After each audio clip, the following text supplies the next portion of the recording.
think city council members would listen to an overwhelming majority of their constituents, but not in one city, and not when it comes to red light cameras. The St. Charles, Missouri City Council is now suing its own residents to bring back red light cameras. The governing body is claiming there's no authority for voters at the county level to ban cameras within city limits, as they did. Joining us to discuss it right now, Keith Sullivan, criminal defense attorney, and Andel Brown, an attorney as well. Andel, start with you. Is this about money or about safety?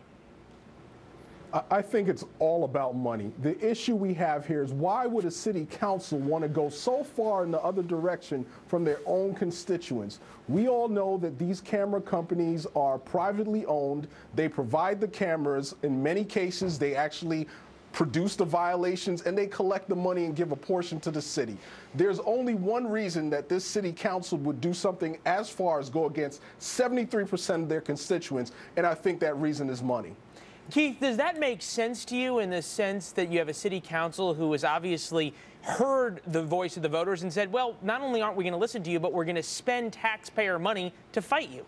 Well, I think Andel is spot on. And full disclosure here, I'm the recipient of 3 of those red light camera tickets, so not a fan of them whatsoever.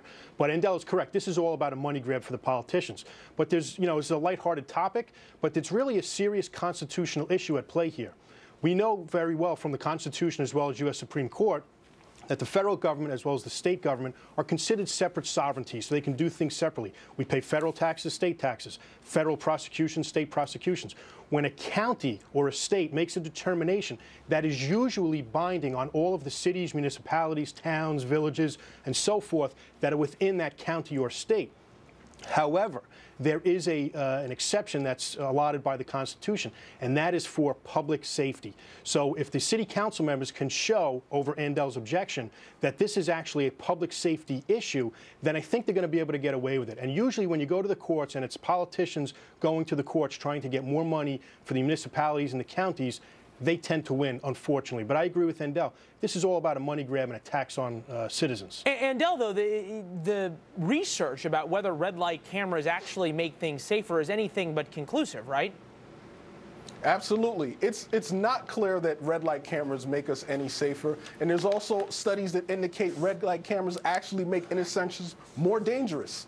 There are situations where people are scared of getting a ticket, so they stop short. Sometimes the red light cameras' timings are changed so that the yellow light is shorter, so that they can get more violations. And these things make driving more dangerous. There's nothing that shows we're safer because of them. It only shows that these companies make more money. There are even cases where they've been accused of bribing certain municipalities to get these things instituted. Well, I think that happened actually once in Missouri, in St. Peters or some town like that, if I'm not mistaken. Keith Sullivan, though, once there, and 13 times in other states. Unbelievable the lengths this has gone to. Keith Sullivan is a person who has gotten some of these red light tickets, an expert in this situation. I'll ask you this: is there any kind of precedence going forward here? Too. Oh well, okay. And now the truth comes out about Andel. We'll go to Keith first here. The honest one at the beginning. Keith, when it comes to this situation, is there any precedence in terms of cities going to court against their own residents when they say this is what we want and those kinds of things? Well, we had a similar precedent here in New York City. I'll take you back to the mayor's 2 terms. Mayor Bloomberg decided, although it was on a voters' referendum and an agenda, just like we had here with the red light cameras in Missouri, that it should only be a 2-term, 4 years mayoral. Mayor Bloomberg went to court and was able to overturn that and make it a 3-year term just for his, 3-year term, so he got 12 years just for his 1 term, and any future mayors would have to go back to court. So there is precedent of politicians going to court to circumvent these voters' referendums. It has happened before. There's none that I'm aware of with regards to the red light cameras.